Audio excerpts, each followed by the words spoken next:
तो बंधुओं, भागवत ही एकमात्र साधन है, काहे का? बोले मन को शुद्ध करने का। ए तस्माद परम किंचिन मनः शुद्धे न विद्यते, जन्मांतरे भवेत् पुण्यम तदा भागवतम लभेत। इसके सिवा और कोई दूसरा साधन मन को पवित्र करने का, शुद्ध करने का नहीं है। और ये भागवत कब मिलता है? बोले जन्मांतरे भवेत् पुण्यम, जब हमारे जन्म जन्मांतर के, कल्प कल्पांतर के, युग युगांतर के भाग्यों का उदय होता है, तब जीवन में भागवत की कथा श्रवण करने का अवसर प्राप्त होता है।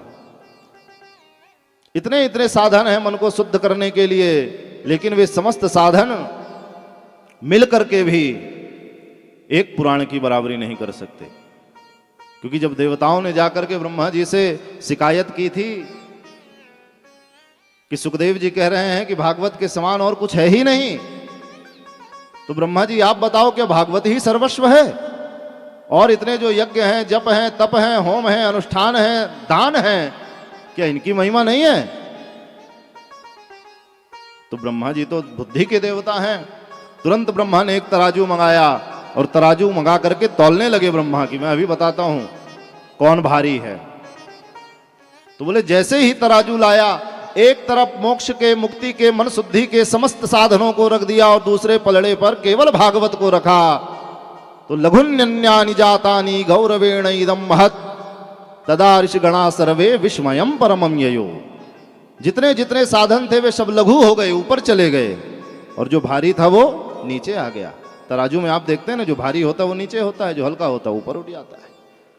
तब से कहा कि हाँ भैया, भागवत सत्संग ये बड़ा सरल साधन है मन शुद्धि का, क्योंकि इसमें हमें कुछ नहीं करना पड़ता। इसमें जो भी करते हैं वे भगवान करते हैं। क्यों? बोले जब तक आप यहाँ बैठे हैं तब तक आपके हृदय में भगवान विराजमान रहते हैं और वे आपके मन को धीरे धीरे शुद्ध करते हैं। क्यों? बोले अब उनको आपके मन में माधव को रहना है, तो जिसको जिस घर में, जिस कमरे में रहना है, तो उसकी सफाई कौन करेगा? वही करेगा जिसको रहना है। तो हमारा मन भले ही निर्मल नहीं है, हम कपटी लोग हैं, कलयुगी लोग हैं, काम क्रोध लोभ मदमोह मात्सर्य ईर्ष्या द्वेष दंभ पाखंड, इन सबसे हमारे मन में विकार भरे हुए हैं। लेकिन ठीक है, अगर वह जीव एक भी बार आकर के इस कथा पांडाल में बैठता है तो ठाकुर जी स्वयं उसके हृदय में विराजमान होकर के उसके मन की सफाई करना चालू कर देते हैं। ये कथाएं क्या हैं? ये मन की चिकित्सा, स्वास्थ्य शिविर है। ये दुनिया में बहुत सारे चिकित्सालय हैं, बहुत सारे डॉक्टर हैं, लेकिन वे डॉक्टर आपके तन का इलाज करते हैं, मन का इलाज करने वाला कोई डॉक्टर नहीं है। मन का इलाज कथा में होता है, मन का इलाज सत्संग में होता है। और कलयुग में विशेषकर गोस्वामी जी भी कहते हैं, एहि कलिकाल न साधन दूजा, एहि कलिकाल न साधन दूजा, एहि कलिकाल न साधन दूजा, एहि कलिकाल न साधन दूजा। योग यज्ञ जप तप व्रत पूजा, योग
कलिकाल न साधन दूजा, योग यज्ञ जप तप व्रत पूजा।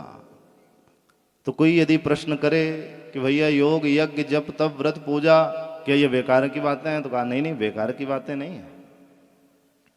ये समस्त साधन अपनी उतनी ही सामर्थ्य रखते हैं जितने अन्य युगों में रखते थे, लेकिन अब कलयुगी जीवों में इतना सामर्थ्य नहीं है कि वे योग करें। अब लोगों ने योग को केवल कपालभाति और अनुलोम विलोम प्राणायाम तक सीमित कर दिया है कि एक नाक से सांस को खींचो, रोको, फिर दूसरी नाक से छोड़ दो, है? फिर कपालभाति कर लो, नाक से ही श्वास को छोड़ो, पेट को अंदर खींचो। तो लोगों ने केवल इसको ही समझ लिया कि यही योग है, लेकिन इतना योग नहीं है। योग क्या है? बोली योगस्तु चित्त वृत्ति निरोधा। योग भी मन को शुद्ध करने का बड़ा साधन है, क्योंकि योग का अर्थ होता है जोड़ना। जो इस जीव आत्मा को उस परमात्मा से जोड़ दे, वह योग है। और योग भी बोले कितने हैं? अष्टांग योग है। योग के कितने अंग हैं? 8 अंग हैं। कौन कौन?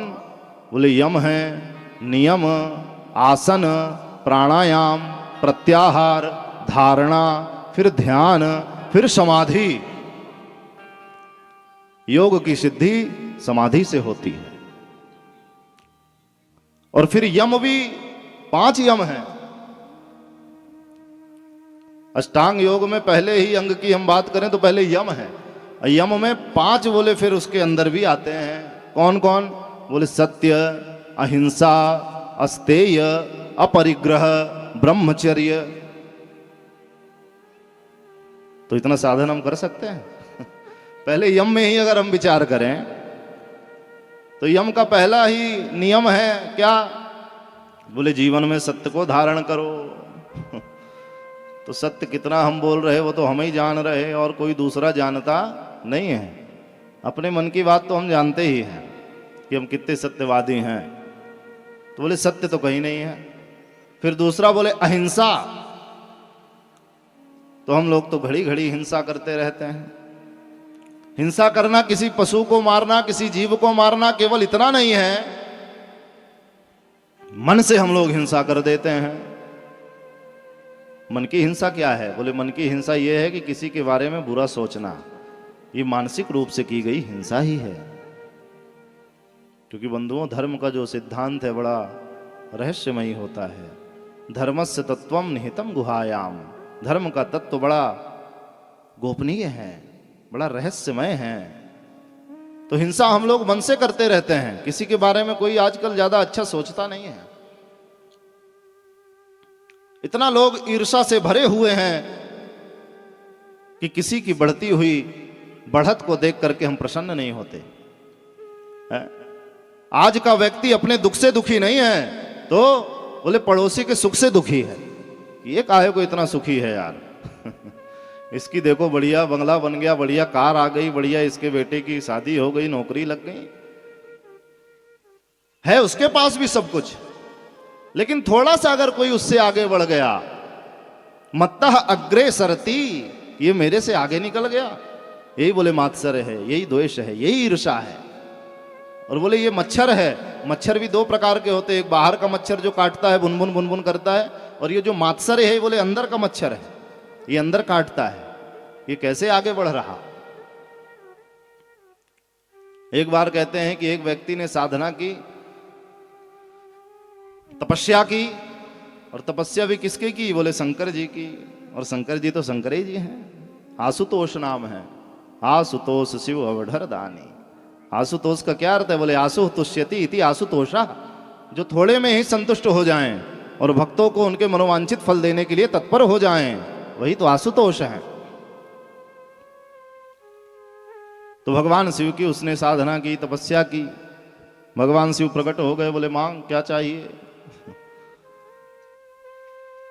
तो बोले जो मांगूंगा दोगे? बोले हाँ दूंगा। लेकिन शिव जी ने कहा मेरी एक शर्त है। बोले क्या शर्त है? कहा तेरे को जो मिलेगा तेरे पड़ोसी को डबल मिलेगा। वही बड़ा चक्कर में पड़ा कि मरे अपन साधना कर करके, तपस्या करके, और मिलेगा पड़ोसी को वो भी डबल। चलो ठीक है, अब आ गए तो दे ही दो। बोले ठीक है, जो तू चाहेगा तेरे को प्राप्त होगा, लेकिन पड़ोसी को डबल मिल जाएगा। कहा ठीक। बंधुओं कहते वाह, घर आया, घर में आकर के मन में विचार किया क्या होना चाहिए। बोले कच्चा मकान है यार, कच्चे मकान में मजा नहीं आता, बढ़िया बंगला बन जाए। एक बढ़िया सुंदर कोठी बंगला उसको मिला, और वहीं जो पड़ोसी था उसके दो हो गए। अब बोले बंगला हो गया, अब गाड़ी मर्सिडीज हो जाए, तो इधर एक आई उधर दो आ गए। और खूब संपत्ति आ जाए, संपत्ति से मैं युक्त हो जाऊं, संपत्ति तो इधर आई 1-2 करोड़ 4 करोड़ जितनी भी आई हो, उधर डबल आ गई। अब इसके मन में हुआ यार कि अपन एक ही में रह रहे, इसको बिना कुछ किए 2 मिल रहा है, अब क्या करें। तो भगवान से सोई कहता है कि अब मेरी एक आंख फूट जाए। तो अपनी एक आंख फूटी तो पड़ोसी की दोनों, गोविंद आए नमो नमः। और बोले मेरे घर के सामने 2 कुआं खुद जाएं, घर के एकदम सामने ही, तो उधर 4 खुद जाएं, और अंधा आदमी जब निकलेगा तो वहीं गिर के स्वाहा। तो ऐसा बोले हमारे मन का विचार हो गया है, कलयुगी जीव ऐसे ही होते हैं। ये मानसिक हिंसा है, तो बंधुओं इससे बचना चाहिए। और कभी कभी हम लोग वाणी से हिंसा करते हैं। लेकिन एक बात और गोस्वामी जी ने कहा है रामचरितमानस में, क्या बोले मन से जब तक आप कुछ गलत सोच रहे हो तब तक उस पाप का फल आपको नहीं मिलता। क्यों? बोले कल योग कर या परम प्रतापा, कल योग कर या परम प्रतापा, कल योग कर या परम प्रतापा, कल योग कर या परम प्रतापा, मानस पुण्य होई नहीं पापा, मानस पुण्य होई नहीं पापा, कलयुग करे यह परम प्रतापा। बोले कलयुग का ये परम प्रताप है। कौन सा? बोले मानस पुण्य हो ही नहीं पापा। मानस यानी मन, मन से यदि आप कुछ अच्छा सोचते हो उसका पुण्य मिलेगा, लेकिन कुछ गलत सोचते हो उसका पाप नहीं मिलेगा। तो इसका मतलब आप लोग ये सिद्धांत को मत बना लेना कि हम मन से गलत ही गलत सोचेंगे। क्यों? बोले इसका भी एक सिद्धांत है, आप जो मन में सोचोगे वही धीरे से वाणी में आएगा। जो मन में सूक्ष्म से सूक्ष्म सोच आपकी डल जाएगी वही आपकी वाणी में आएगी, और जब वाणी में आएगी फिर वही क्रियान्वित हो जाएगी। जब व्यक्ति को क्रोध आता है तो पहले ही क्रोध में वो गाली नहीं देने लगता, किसी को लठ नहीं चलाता, पहले उसका दिमाग खराब होता है। दिमाग खराब होना क्या है? वो मन में ही आया क्रोध, और जब मन में आया तो वाणी में आया, गालियां देने लगा। क्योंकि मन का क्रोध मन में ही नहीं रख सकते ना, उसको बाहर निकालना पड़ेगा। वो वाणी के रूप में, गालियों के रूप में आता है, और फिर जब गाली से भी बात नहीं बनती तो फिर लठें चलती हैं, बंदूकें चलती हैं। अपने अपने प्रदर्शन करने की बातें हैं। कई महापुरुष ऐसे होते हैं जिनके जीवन में कोई क्रोध नहीं होता। गौतम बुद्ध, उनके पास कहते एक व्यक्ति आया गांव का, और आकर के जोर जोर से वो गालियां देने लगा बुद्ध को। बुद्ध शांति से, क्योंकि शांति का उपदेश बुद्ध ने दिया है समस्त दुनिया को, गालियां देने लगा। भगवान बुद्ध बैठे रहे, एक लात भी मार दिया, कुछ नहीं बोले। तो जो बुद्ध की सेवा में उनके चचेरे भाई रहते थे आनंद, उनको बड़ा बुरा लगा, दौड़ करके आए, उसको दूर झटका। तब बुद्ध बोले, तो उस व्यक्ति को नहीं बोला जो गालियां दे रहा था, जो मार रहा था, अपने आनंद को कहा कि आनंद, तुम्हारा नाम आनंद है और तुमको क्रोध आ गया। अरे ये तो भोला भाला दया का पात्र है, इसके पास इतनी समझ नहीं है। जिसके पास जो होता है वो वही देता है?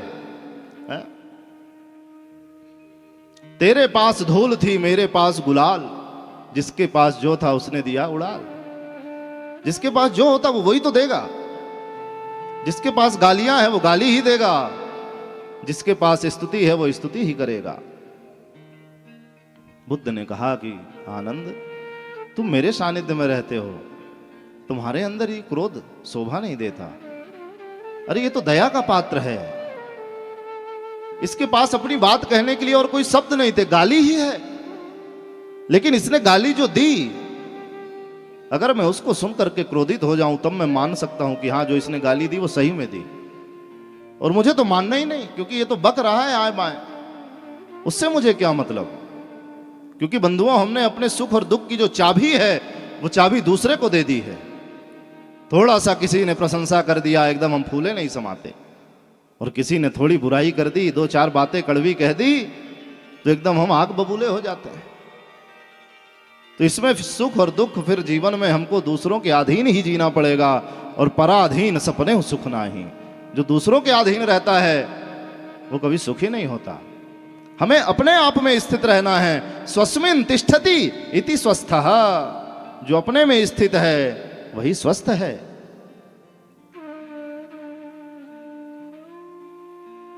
तो इसलिए बंधुओं, मानसिक रूप से भी की गई हिंसा से बचना चाहिए।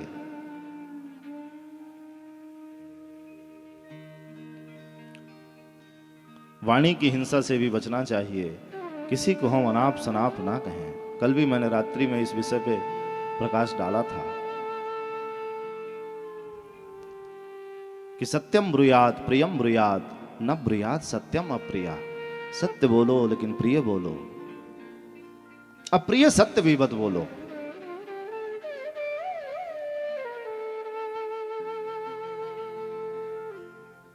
तो मानसिक हिंसा, वाणी की हिंसा, क्रिया की हिंसा, इन सबसे बचना चाहिए। ये यम के अंतर्गत की बातें बता रहा हूं मैं आपको, सत्य, अहिंसा।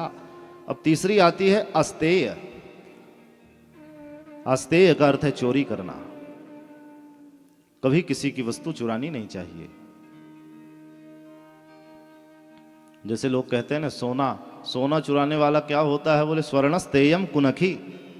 गरुड़ पुराण इत्यादि में वर्णन आया है कि जो सोने की चोरी करता है वो कुनखी होता है, उसके नख नहीं होते हैं, ये गंदे नख होते हैं।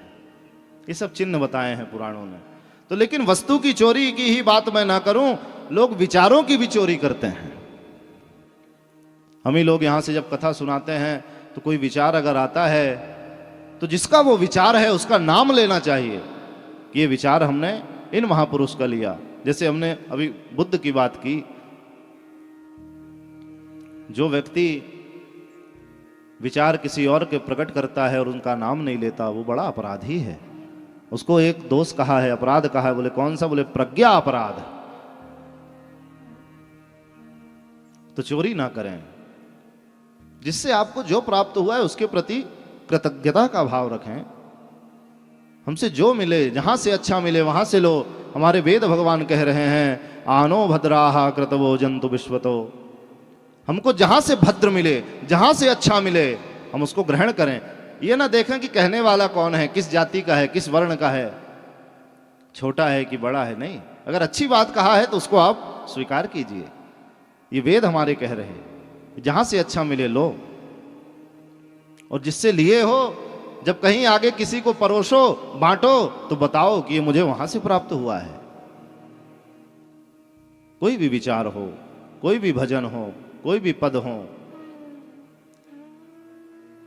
तो अस्तेय, ये यम का तीसरा, सत्य, अहिंसा, अस्तेय।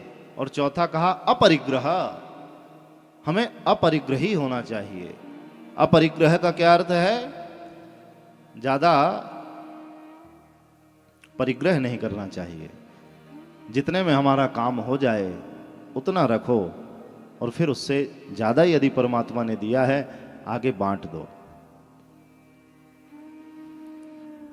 लेकिन हमारा मन कभी संतुष्ट नहीं होता। माताओं का तो ऐसा स्वभाव होता, क्योंकि मैं भी गृहस्थी आदमी हूं। औरतों का ये रहता कि अलमारी में जगह नहीं है मगर फिर भी अच्छी साड़ी नहीं है। अलमारी में रखने के लिए कहीं जगह है नहीं, मगर फिर भी पति से कहते ही रहेंगे कि अच्छी साड़ी एक तो नहीं है मेरे पास, क्या पहन लूं। तो बोले अपरिग्रही होना चाहिए। जितने में अपना काम चले उतने में संतुष्ट हो जाओ, ज्यादा नहीं। जो अपने काम का नहीं है, अपने यहां व्यर्थ में पड़ा है, वो किसी गरीब के काम आ सकता है। जो चीज आपके लिए पुरानी हो गई है वो किसी गरीब के लिए एकदम न्यू मॉडल हो सकता है, ब्रांड हो सकता है। तो इस प्रकार अपरिग्रह हूं कि जो भी हमें परमात्मा ने दिया है उसे हम बांटें,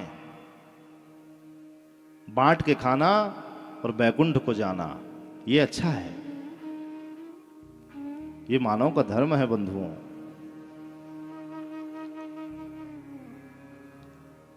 हम बड़े सुखी हैं, हमारे परिवार में अगर कोई दुखी है, हमारे पड़ोस में कोई दुखी है, हमारे समाज में कोई दुखी है, हमारे गांव में कोई दुखी है, तो हमारी सुख संपदा वैभव ये किस काम की?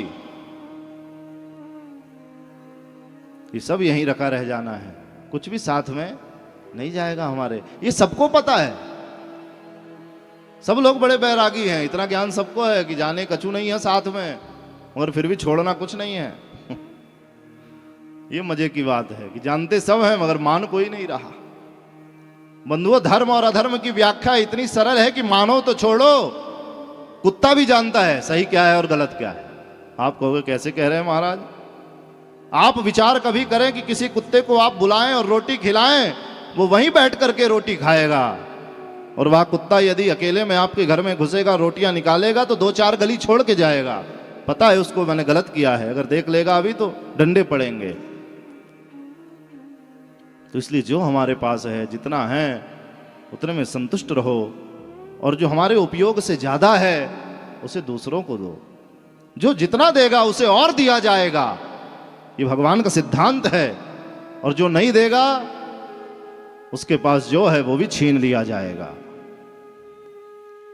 समाप्त हो जाता है। वह धन बहुत दिन तक ठहरता नहीं। जो धन धर्म के काम न आए, जो धन मनुष्य के काम न आए, जो धन गरीबों के काम न आए, जो धन निराश्रितों के काम न आए, वह धन बहुत दिन तक ठहरता नहीं है। क्योंकि मानव कौन है, इंसान कौन है? तो कहा है ना, किसी के काम जो आए उसे इंसान कहते हैं। किसी के काम जो आए उसे इंसान कहते हैं। किसी के काम जो आए उसे इंसान कहते हैं। पराया दर्द अपनाए उसे इंसान कहते हैं। पराया दर्द अपनाए उसे इंसान कहते हैं। किसी के काम जो आए उसे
पशु भी पेट भरते हैं यूं भरने को तो दुनिया में पशु भी पेट भरते हैं पथिक जो बांट कर खाए उसे इंसान कहते हैं पथिक जो बांट कर खाए उसे इंसान कहते हैं किसी के काम जो आए उसे इंसान कहते हैं किसी के काम जो आए उसे इंसान कहते हैं पराया दर्द अपनाए उसे इंसान कहते हैं पराया दर्द अपनाए उसे इंसान कहते हैं किसी के काम जो आए उसे इंसान कहते हैं किसी के काम जो आए उसे इंसान कहते हैं। ये इंसान होने की प्राथमिकता है।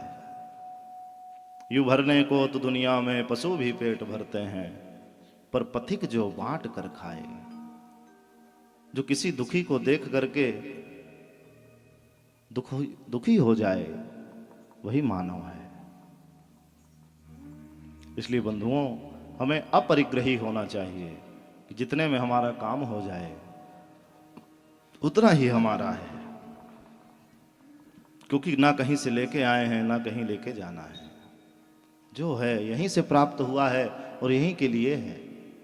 तो इसलिए धन का संपत्ति का सदुपयोग करें पद का अपनी प्रतिष्ठा का सदुपयोग करें अपरिग्रही होना चाहिए। और आप लोग तो सब जानते हैं एक बात तो सभी जानते बोले कौन सी साईं इतना दीजिए जामे कुटुंब समाय और मैं भी भूखा ना रहूं साधु ना भूखा जाए। लेकिन अब बोले उल्टा हो गया अब लोग ऐसा नहीं कहते तो बोले साईं इतना दीजिए जामे स्विस बैंक भर जाए। स्विस बैंक जो स्विट्जरलैंड में है भारत तो छोड़ो बोले विदेश में पैसा रखना पड़े इतना पैसा हो जाए कि यहाँ की बैंकें मना कर दें कि बस अब नहीं रख सकते और मैं तो भूखा न रहूं चाहे पड़ोसी भूखा ही मर जाए पड़ोसी से कोई मतलब नहीं परिवार से कोई मतलब नहीं गरीबों से कोई मतलब नहीं। तो बोले ऐसा जीवन किसी काम का नहीं है। अगर हमारे जीवन में धर्म नहीं है तो आज धर्म से बिना जो जीवन है वो कोई काम का नहीं है। मानव और पशु में क्या अंतर है इतना ही अंतर है। बोले क्या आहार निद्रा भय मैथुनंचा सामान्यमेतत् पशुभिर्नराणाम धर्मो हि तेषाम अधिकः विशेषः धर्मेण हीनाः पशुभिः समानाः।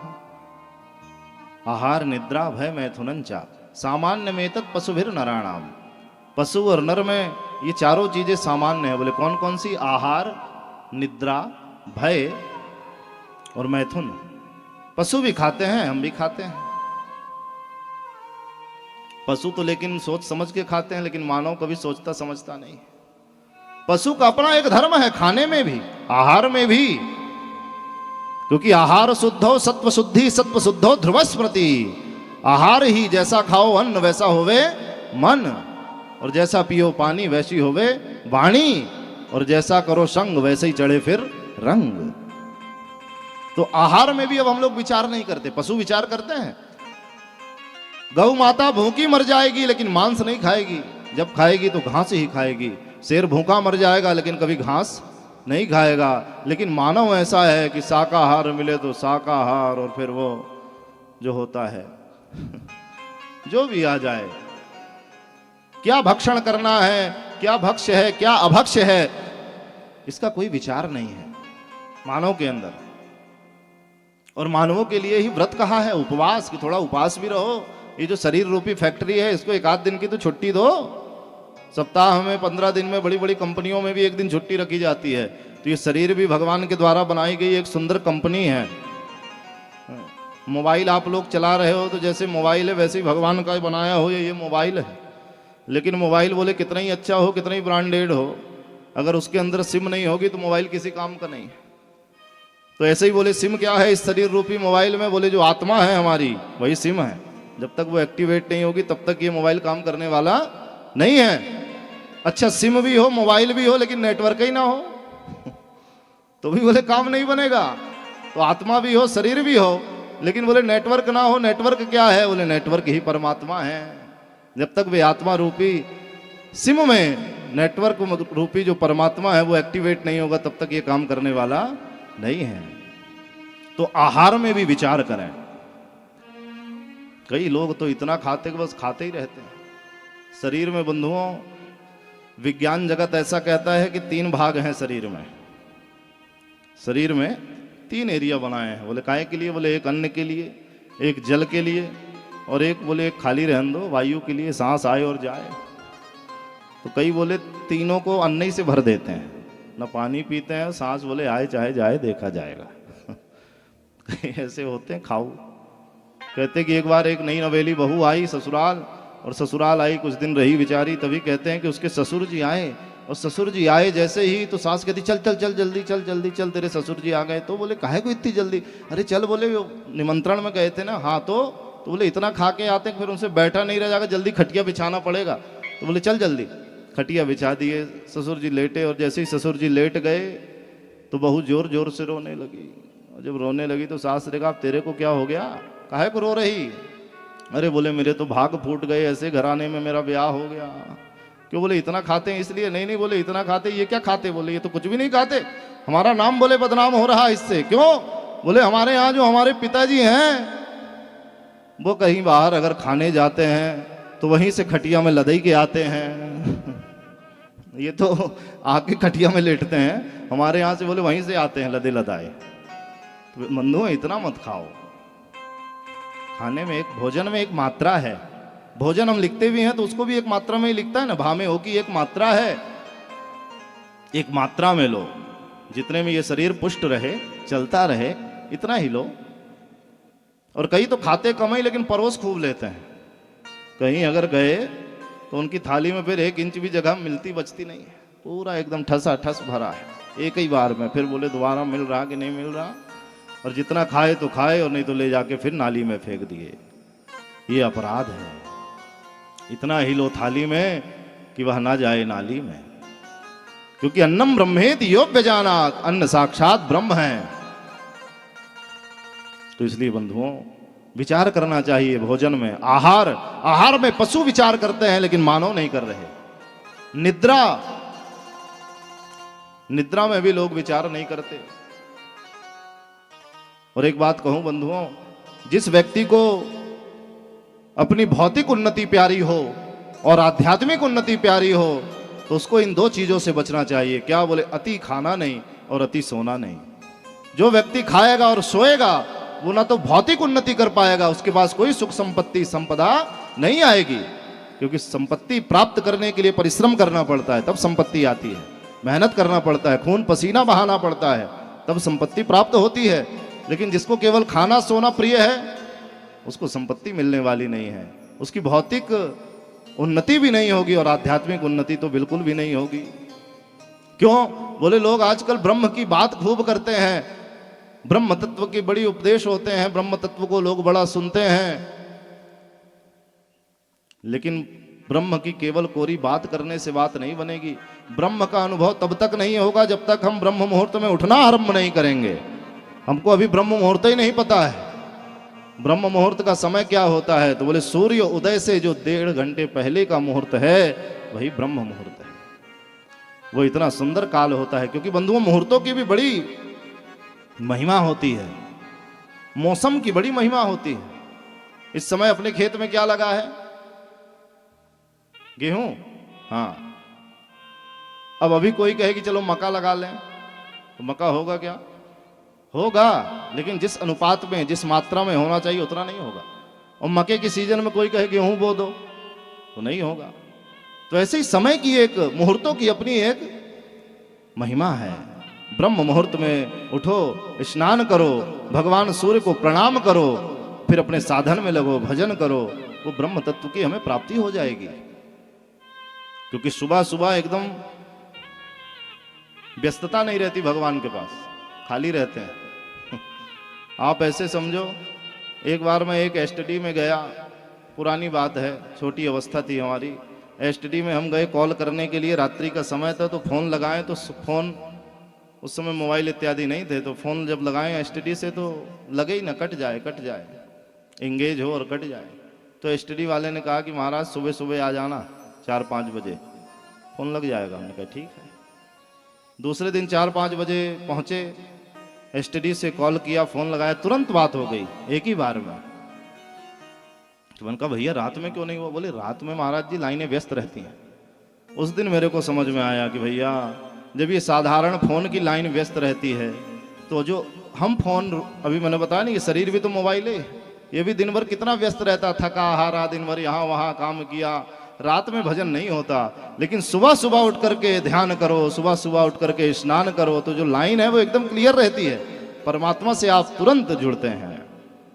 तो इसलिए बंधुओं, निद्रा में भी ध्यान दें। और वैसे भी स्वस्थ मनुष्य को 6 घंटे से ऊपर नहीं सोना चाहिए। इससे ऊपर अगर कोई सोएगा तो रोगी हो जाएगा। 24 घंटे हैं तो केवल 6 घंटे सोने के लिए हैं। तो कहा कि आहार निद्रा, आहार भी पशु कर रहे हैं और निद्रा भी, सोते भी हैं। फिर कहा भय मैथुनंचा, पशु भी अपने से बड़े पशुओं से डरते हैं और अपने से छोटे पशुओं को डराते हैं। और मैथुनंचा, पशु भी बोले बच्चे पैदा कर लेते हैं। हम लोग तो 1-2 करते हैं, सुअर तो 12 कर देता है एक ही बार में। अच्छा, कई लोगों को बच्चे पैदा करने में भी बड़ा अपने आप में गर्व होता है। हाँ, एक आदमी में से कहे महाराज, हाँ, हमने कहा क्या, मेरे भी बोले 4 लड़के हैं, 4। अरे तुमने कहा ठीक है भैया, 4 हैं तो अच्छी बात है, तो तुम दशरथ जी थोड़ी बन गए, 4 है तो। लोग 4 में ऐसे सोचते कि बस हम भी दशरथ ही वहां बन गए। तो कहते हैं हाँ महाराज हमारे 4 lड़के हैं, 4। तो मैंने कहा 4 हैं तो करते क्या है? बोले 2 जेल में है, 2 फरार हैं। तो ऐसे 4 कौन काम के? बरम एको गुणी पुत्रो न च मूर्ख शतान्यपि, एकस चंद्रस्तमो हंति न च तारा गणो पिचा। एक ही पुत्र हो, वह बुद्धिमान हो, अच्छे आचरण वाला हो, फिर 100 मूर्ख पुत्रों की आवश्यकता नहीं है। जिस प्रकार से बोले एक ही मात्र चंद्रमा, एकस चंद्रस्तमो हंति, एक चंद्रमा ही समस्त आसमान के अंधकार को मिटा देता है। न च तारा गणो पिचा, इतने तारे मिलकर के एक साथ अंधकार को नहीं मिटा पाते। तो इसलिए बंधुओं, बच्चे पैदा करना ये कोई बहुत बड़ी पुरुषार्थ की बात नहीं है। उनमें अच्छे संस्कार देना, उनमें अच्छी सभ्यताएं डालना, ये बड़ी बात है। तो अगर ये 4 ही चीजें हमारे पास हैं तो वे भी पशुओं में हैं, तो फिर हम में और पशु में अंतर क्या है? अगर हम इतना ही कर्म करें तो फिर हमारे में और पशु में ज्यादा अंतर नहीं है। हम बिना पूंछ और सींग के पशु ही हैं। लेकिन यदि जीवन में धर्म है, धर्मो हितेषाम अधिकः विशेषा, धर्मेण हीना पशुभिः समाना। अगर जीवन में हमारे धर्म है, धर्म का क्या अर्थ है? बोले धर्म का अर्थ सीधा सा है कर्म। धर्म और कुछ अलग से नहीं है। जो सुबह से लेकर के शाम तक हम कर्म करते हैं उसे ही हम सुव्यवस्थित रूप से करें, यही धर्म है। कैसे उठना है, कैसे बैठना है, कैसे बोलना है, कैसे चलना है, कैसे खाना, कैसे पीना, ये सब बातें, यही धर्म है और कोई दूसरा धर्म नहीं है। जब आप अच्छे से जीना सीख जाएंगे तो फिर आपका भजन में मन लगने लगेगा। तो इसलिए चौथी बात जो कही, अपरिग्रह, हमें अपरिग्रही होना चाहिए। जितना हमें प्राप्त है बस वही पर्याप्त है, ऐसा मन में विचार करना चाहिए कि हे प्रभु, जो भी आपने दिया है बहुत है, और जो मिला है उसी से कुछ ना कुछ बांटते भी चलो। भगवान से कभी शिकायत मत करो। लोगों की आजकल ये बातें हो गई हैं कि जब भी संतों के पास जाएंगे, गुरुओं के पास जाएंगे, शिकायत करेंगे बस। लेकिन बंधुओं, शिकायत से बात नहीं बनने वाली। हमेशा रोते ही रहोगे तो भगवान कह देगा कि यार इसके जीवन में रोना ही लिख दो, इसको रोना ही अच्छा लगता है। चाहे जिस हाल में रहो, चाहे जैसे रहो, कोई पूछे भैया कैसे हो, बस बढ़िया है, सब भगवान की कृपा है, सब भगवान की कृपा है। और भले ही चाहे जितने दुखी रहो, क्योंकि अपने मन की बात, अपना दुख दुनिया से नहीं कहना चाहिए। क्यों? बोले रही मन निज मन की व्यथा, मन ही राखो गोय, सुनी ठिलई हैं लोग सब, बांट न लई हैं कोई। अपना दुख यदि दुनिया से बताओगे तो दुनिया के लोग हंसेंगे, बांटेंगे नहीं। दुख बताना है तो अपने गुरु से बताओ, तो गुरु कुछ ना कुछ उपाय जरूर कर देंगे। स्वीकार करो कि भगवान ने जैसा रखा ठीक है, राजी हैं हम उसी में जिसमें तेरी रजा है। इधर विवाह हुआ है और उधर विवाह हुआ है। इधर का अर्थ इस दुनिया में, और जब परलोक जाएंगे तो वहां भी देवता हमारी जय जयकार करेंगे, अगर हम भगवान का भजन करते हैं, अगर हम अपने जीवन में धर्म को धारण करते हैं। और पांचवा यम कहा ब्रह्मचर्य। तो ब्रह्मचर्य का अर्थ केवल इतना नहीं है कि हम ब्रह्मचारी हो जाएं, विवाह ना करें। लोग ब्रह्मचर्य का इतना ही एक अर्थ समझते हैं, लेकिन ब्रह्म यानी बोले वह परमात्मा, चर्य यानी चलना, जो जिसकी गति ब्रह्म में ही हो,